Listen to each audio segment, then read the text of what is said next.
Dans ce podcast, découvrez le quotidien d'un tribunal correctionnel au plus près de la réalité. Exceptionnellement, l'enregistrement des audiences que vous entendrez a été autorisé. Bienvenue dans Justice en direct.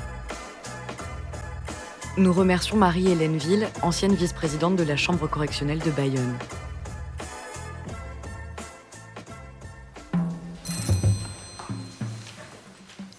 Bon, l'audience est ouverte, asseyez-vous. Comme il a été décidé depuis quelque temps déjà, l'audience se terminera nécessairement à 20h, puisqu'on considère que les audiences de nuit ne sont pas dignes de la justice française. Donc à 20h, ça sera terminé. Donc vous vous débrouillez pour rentrer dans le créneau, sinon on sera obligé de renvoyer les affaires. Voilà. Bon, alors on n'a pas de détenu aujourd'hui. Si vous voulez bien commencer par le numéro 8, il n'y a pas de mettre tourneur parce qu'il y a des présents. D'accord. Alors, le dossier concerne M. Bruno Lafoy et la société Arande Salé. Vous approchez de la barre, monsieur?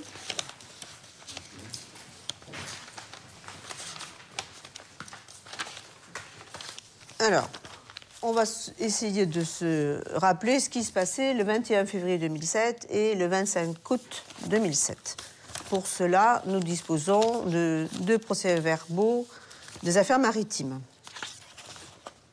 Premier procès-verbal, 21 février 2007, où on nous explique que le patrouilleur, Iris, qui est le patrouilleur des affaires maritimes, procède au contrôle du chalutier Aquitaine. Vous vous rappelez de ce chalutier, monsieur? Ah oui, oui, oui. Donc vous étiez le commandant. Donc Par contrôle. intérim. Peut-être, vous nous expliquerez. Alors, lors du contrôle, lecture du journal de bord. Les agents des affaires maritimes constatent qu'il n'est pas correctement rempli et qu'il y est mentionné une espèce dont la pêche est interdite dans la zone où le chalutier a pêché. Alors, la zone, c'est la zone d'effort C. D'effort? Oui, la zone d'effort. Oui. D'effort? Oui. Grand C. Grand C. Alors, vous devez mieux savoir que moi ce que ça veut dire, mais je vais essayer de comprendre. Alors, qu'est-ce que c'est? La mer est divisée en carrés. Ah ben voilà, expliquez-moi. Alors, la mer est divisée en carrés. En carrés, il y a les zones d'effort. Il y a la zone B, la zone C, la zone D. Bon. Et après, c'est encore sous-zone. Alors là, ce qui m'importe, c'est la zone C. Zone C, virgule CIEM 8, oui, Siem, B, Siem. région 3. Siem, d'accord. Alors, heureusement qu'on n'a pas que ça dans le dossier pour essayer de comprendre.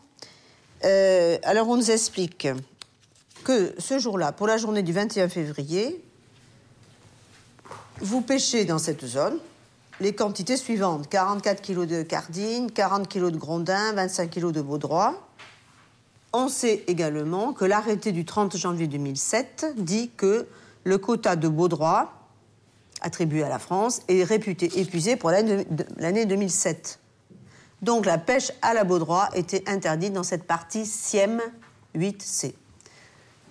Ils ont conclu que le patron du navire de l'époque, c'est-à-dire vous, avez tenté de dissimuler la zone réelle des captures en mentionnant, non pas cette zone où c'est interdit, mais la zone 8B, donc au lieu du 8C dans le journal de pêche.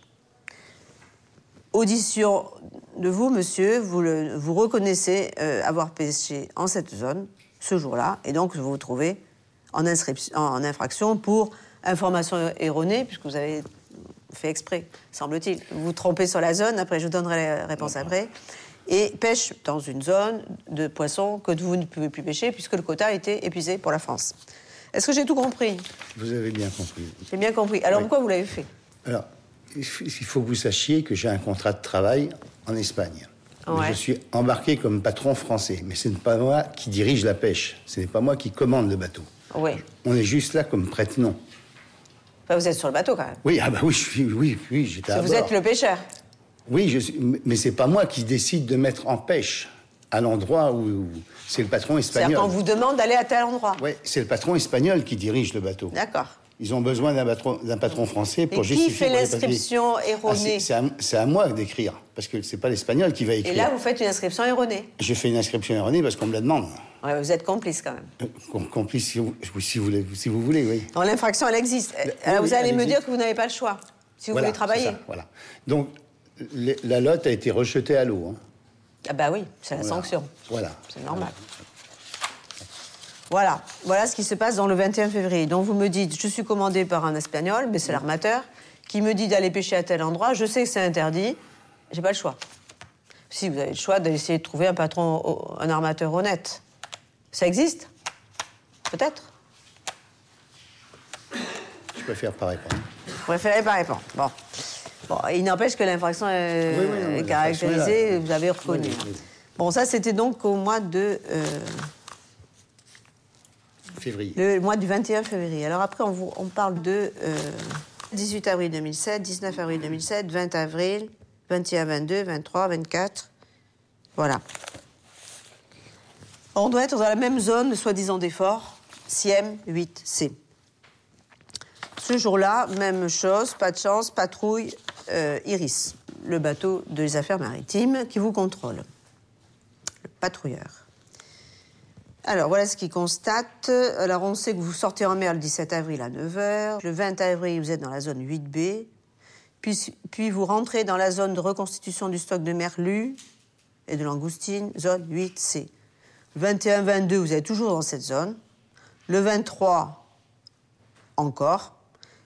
Et vous en sortez le 24. Il y avait lieu, nous disent les gendarmes maritimes, de remplir une nouvelle ligne quand la pêche a lieu le même jour dans une nouvelle division, Siem. Du 20 au 23 avril, ce navire n'a pas enregistré ses passages dans la zone Siem 8 sur une nouvelle ligne comme prévu par les règlements précités. Par ailleurs, ce navire ne figure pas sur la liste des navires détenteurs d'un permis de pêche spécial pour les zones de reconstitution du stock. Bon, parce que là, l'infraction est un peu différente. C'est quand on est dans une zone de reconstitution. Ça veut dire que le poisson, il ne faut pas trop pêcher là-dedans parce qu'il faut attendre qu'il se renouvelle, se reproduise. Il faut avoir un permis de pêche spécial, ce qui n'était pas votre cas. Un PPS. Ouais. Voilà, un PPS. La pêche vous était donc interdite à cette époque-là dans la zone 8C. On est d'accord? Vous êtes d'accord avec les constatations des gendarmes maritimes? Bah, moi, je ne m'en rappelle plus. Vous savez, c'est en 2007. C'est pas, je ne veux pas contester, je ne suis pas là pour contester, mais je veux dire, je vous ai expliqué tout à l'heure. Je suis comme patron français embarqué à bord. Je pense qu'on est à peu près dans le même cas de figure que tout à l'heure, sauf que là, ça dure sur plusieurs jours. Ouais, mais c'est pas moi qui suis en haut. C'est pas moi qui suis à la passerelle. C'est pas moi qui dirige.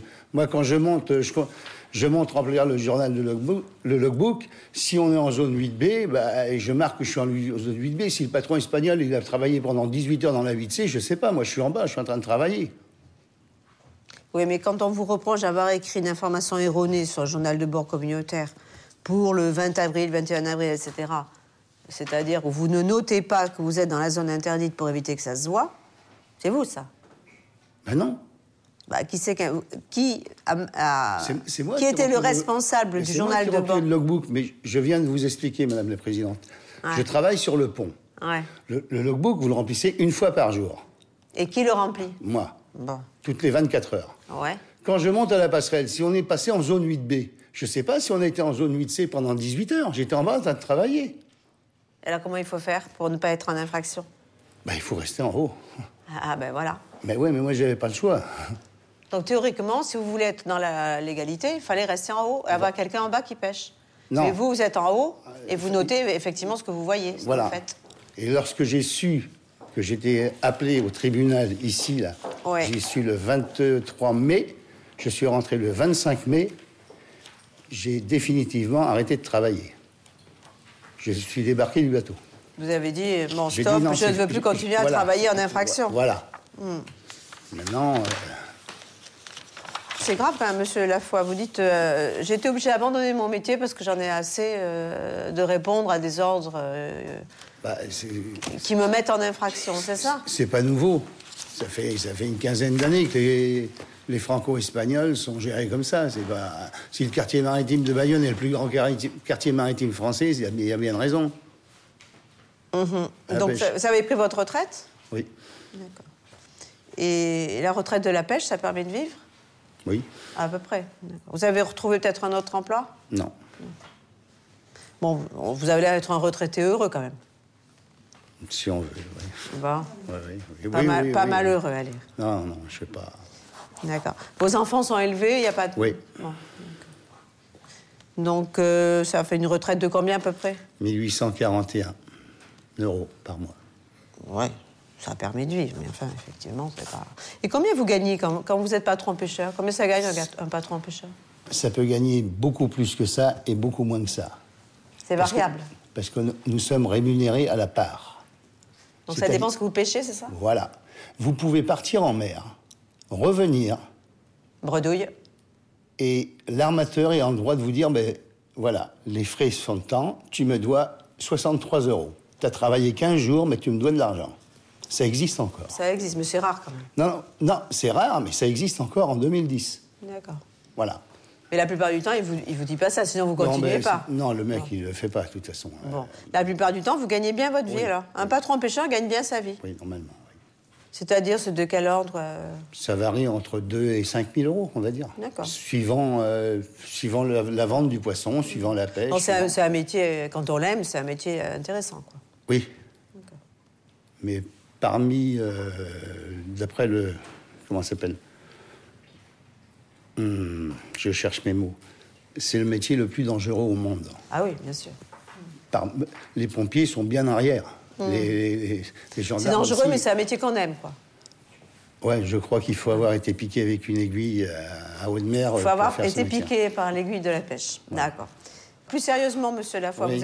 vous arrivez à comprendre qu'il y a des espèces protégées, ah, oui. qu'il y a des espèces épuisées, qu'il faut donc pas faire n'importe quoi à la pêche. Mais vous l'avez dit très justement tout à l'heure, j'étais patron armateur pendant 26 ans. J'ai commande depuis 35 ans. J'ai jamais été condamné que lorsque j'ai travaillé, moi. D'accord. Là, j'ai prêté mon brevet. Ah oui, les patrons français qui sont embarqués sur les franco-espagnols prêtent leur brevet, parce qu'autrement, les bateaux franco-espagnols ne pourraient pas travailler. Ils n'auraient pas le droit au quota. C'est pour ça que le patron français, il est qu'un pion. Il est qu'une marionnette. Bon, j'arrivais en fin de carrière, j'avais plus de travail, j'ai trouvé ça, j'y suis allé. Mais bon, quand j'ai vu la tournure des événements, j'ai dit stop, point barre. Maintenant, je sais que c'est moi le responsable. Je sais. Bon, vous avez quitté le métier. Ne découragez pas les plus jeunes. Non, merci. Quel âge vous avez? Il est né en 54, J'ai monsieur. 56 ans, bientôt 57. C'est trop tôt pour être à la retraite par les temps qui courent. Sauf pour les marins. Ah bon? Quand même, les marins, Dieu merci, on a fait une exception. D'accord. C'était mérité. Ça fait 3 fois que je viens. La première fois, vous m'avez convoqué au mois de juin. Ouais. Vous n'aviez pas le dossier. La deuxième fois, il y a eu cette fameuse grève. Voilà. Aujourd'hui, j'arrive de La Rochelle, hein, ça fait 3 fois. Mais Bon, mais c'est gentil de venir nous voir régulièrement. Non, mais vous savez en moyenne, combien travaille un marin par jour? En moyenne. Oui, c'est 20 heures. Mais il ne travaille pas tous les jours. Si, c'est 20 heures. 20 heures, 24 heures sur 24. Tous les jours? Tous les jours. Tous les jours de pêche. Mais vous partez 15 jours en mer, vous êtes 3 jours à terre. Ah ben vous voyez qu'il y a des jours à terre, quand même. Oui, mais pendant les 3 jours, il faut venir travailler à bord. D'accord, mais écoutez, merci monsieur Lafoy. De toute façon, on n'avait pas l'intention de partir à la pêche tout de suite. Restez pas loin quand même, parce que... Monsieur Lafoy. Oui. Restez pas loin pour pouvoir écouter les réquisitions de madame le procureur.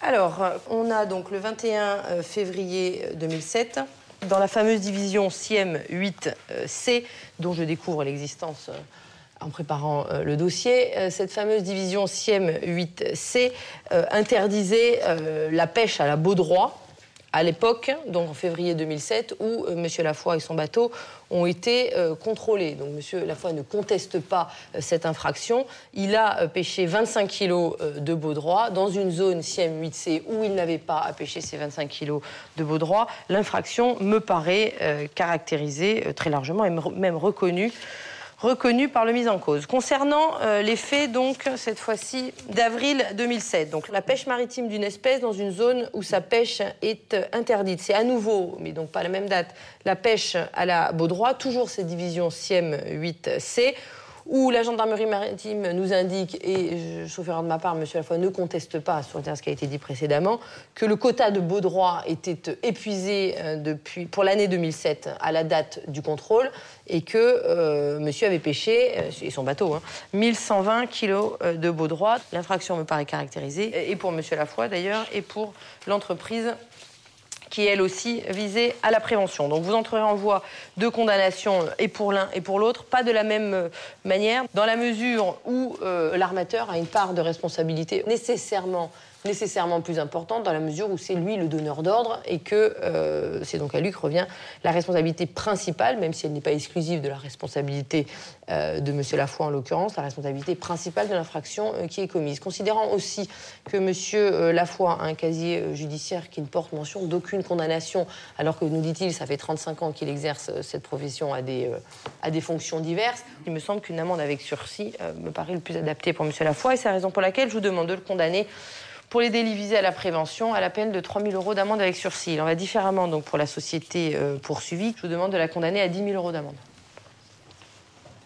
Merci. Maître Tourner, donc. Madame le Président, Mesdames, Monsieur le tribunal, il est vrai que au mois d'avril, c'est pas nié, il a pêché, si je puis dire, dans le sens du terme, dans la zone interdite. Il y avait 25 kilos de baudroie en trop. 25 kilos. Et il fallait les jeter à la mer. Mais on les a jetés à la mer. Que le tribunal sache que quand on mouille un filet qui traîne derrière, on ne voit pas ce qui rentre dans le filet. Alors, on le lève. Et c'est quand on l'a levé qu'on s'aperçoit au resco référence qu'il y a de la baudroie. Et il y avait trop de baudroie. Ils avaient droit à 100 kilos. Et il y avait 125. Eh ben, ils n'ont pas jeté tout de suite les 25 kilos. Et ils ont attendu que l'IRIS arrive et leur dit « jetez à la mer ». Évidemment, ils ont jeté 25 kilos à la mer. C'est dommage. Parce que la baudroie, c'est bien bon. Et il y en a qui auraient bien aimé la manger.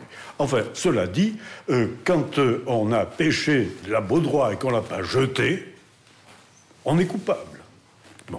Alors, il est coupable pour 25 kilos. Il a pas nié. Il a reconnu.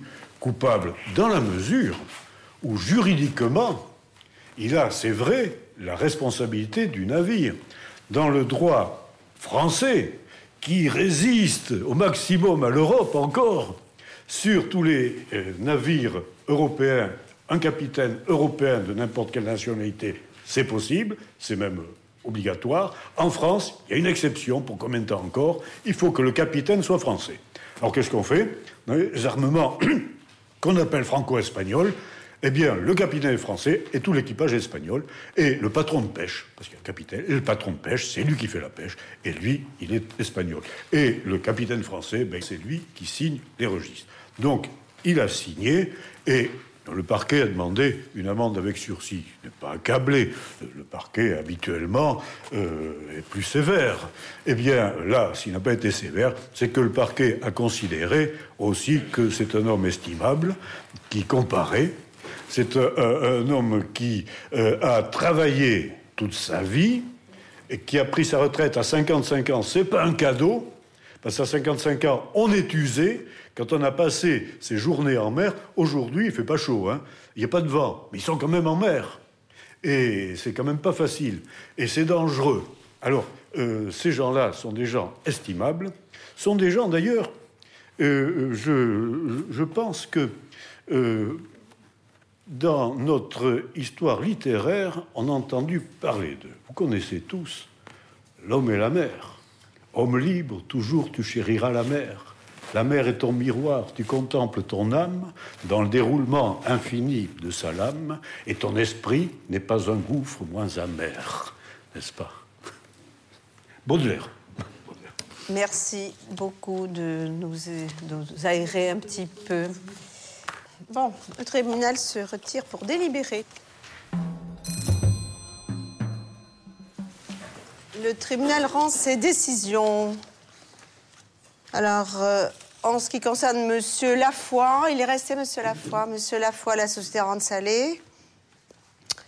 Alors, le approchez, hein, monsieur. Ouais, voici le jugement. Monsieur Lafoy, vous êtes déclaré coupable et condamné à une amende de 3 000 € avec sursis. Donc, on n'en parle plus. Vous avez changé de vie en plus, donc on ne parlera plus de pêche ensemble. Très voilà, bien. Vous pouvez partir, monsieur. Merci bien. Contradictoire à signifier pour la société Rente Salée, coupable, une amende de 10 000 €. Et qui n'est pas là, donc voilà. L'audience est levée.